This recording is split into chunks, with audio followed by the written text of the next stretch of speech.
Moi vaan kaikille. Täällä on taas Rase ja nyt uuden videon parissa.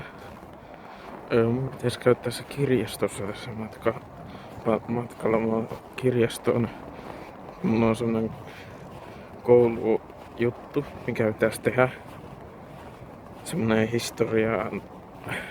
historiallinen juttu, että pitää tehdä tietoa jostakin tietystä aiheesta. Ja sitten tehdä semmonen vähän niinku essee siitä tiedosta. Mä oon saanut sen, tai meidän logo on saanut jo sen aiheen.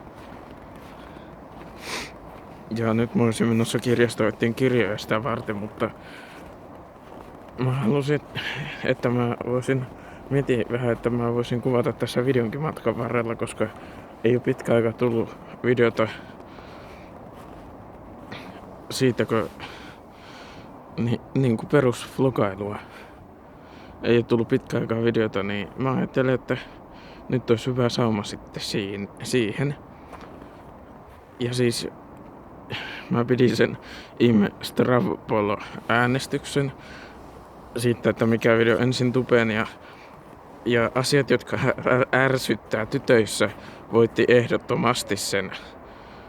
Niin nyt sitten semmoista videota, ja mä en oo mitenkään käsikirjoittanut tätä videota, mä en oo mitenkään ajatellut, mitä mä tässä sanoin, että tää menee aivan täysin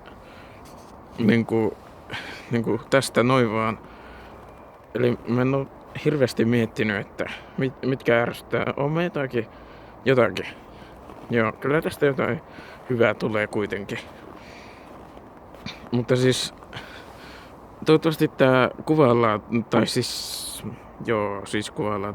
Siis valaistus ei oo kovin huono, koska mä oon nyt aika pimiällä täällä ulkona. No, 4 aikaa kuitenkin. Mä oon tämmöisessä päiväkodin vieressä tässä näin kuljeskelen. Toivottavasti ei oo hirveä huono valaistus. Mutta joo, kuitenkin. Ei viihti tonne mettäänkään mennäkö siellä liian pimiä. Mutta siis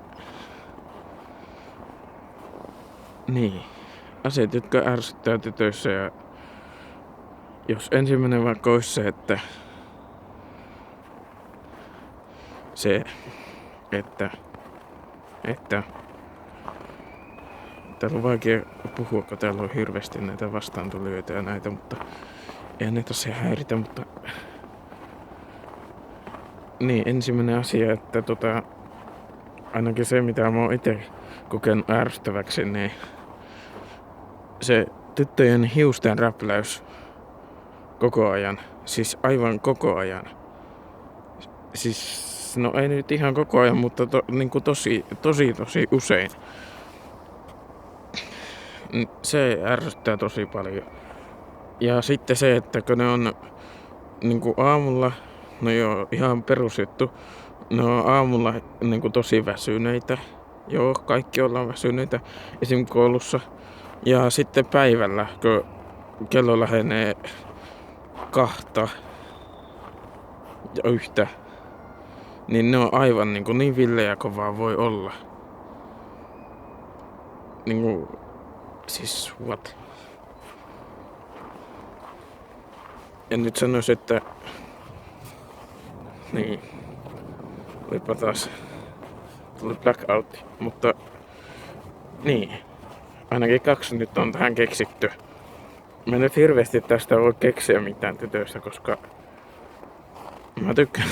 mä tykkään tytöistä niin paljon, en mä keksi niistä paljon mitään. Mutta jospa mä nyt lähtisin sinne kirjastoon, että mä joskus ehtisin edes hakea ne kirjat sieltä tai edes etsimään, niin palataan taas ensi videossa. Katsotaan sitten äänestyksessä, että mikä on toiseksi pyydetty video, ja mennään sitten sen mukaan. Mä saatan ehkä tänä iltana, kun mä oon tulossa takaisin tuolta kirjastosta, mä saatan kuvata sitten sen seuraavan videon siinä matkalla. mä toivon, että mä pystyn tekemään sillä, että mä pystyn 2 videota laittaa saman tien suoraan putkeen kanavalle. Joten joo, jos pidit tästä videosta, niin pistä peukkua ylös. Jos et pitänyt, pistä peukkua alas, se ei haittaa mua yhtään.